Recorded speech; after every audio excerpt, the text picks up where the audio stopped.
خديجة رسول الله صلى الله عليه وسلم دنياك دعوة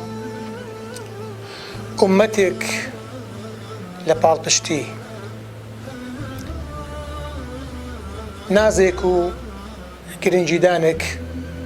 ووانيكيش بو ئافرەتان بەڕاستی خەدیجە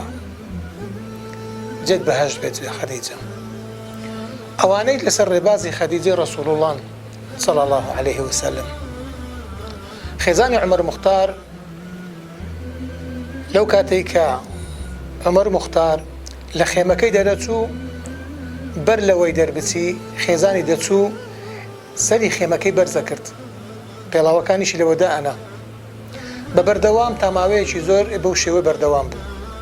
دواتر پرسیاریان لێ کرد باشە سەیرە هەر جارێکە عومەری موختار دێتەوە تۆ لاتکەی خێمەکە بەرزەکەی و هەروەها پێڵاوەکانیشی هەڵەگریت و هەر کاتێک کە دەرچوو دووبارە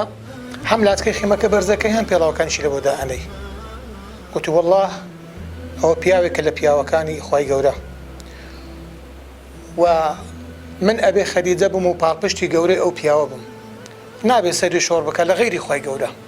لەبەرەوە نامەوێتن لە کاتی هاتنە ژوورەوەش لەژێر خێمەکە سەرەکەی شۆڕکەتە خوارەوە و خۆم خزمەتیەکەم و خۆشم پێڵاوەکانی بۆ دائەنێم و هاوشێوەی ئەوانش ئافرەتانی زۆر هەن کە بەڕاستی لێ ناگەڕێن پیاوەکانیان بکەون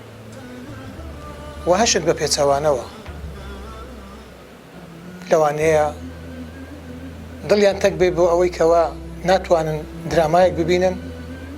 یان مەجالی ئەوەیان نییە کەوا 2 دقە 3 دقە لای فێسبووکەکەیان بن یان 2-3 وێنەی سناپش بگرن ئیتر ئەو ئافرەتانە نەمان کەوا پێیان بگۆترێت بە دوای هەموو پیاوێکی مەزن ئافرەتێک هەیە بەخواتان ئەسپێرم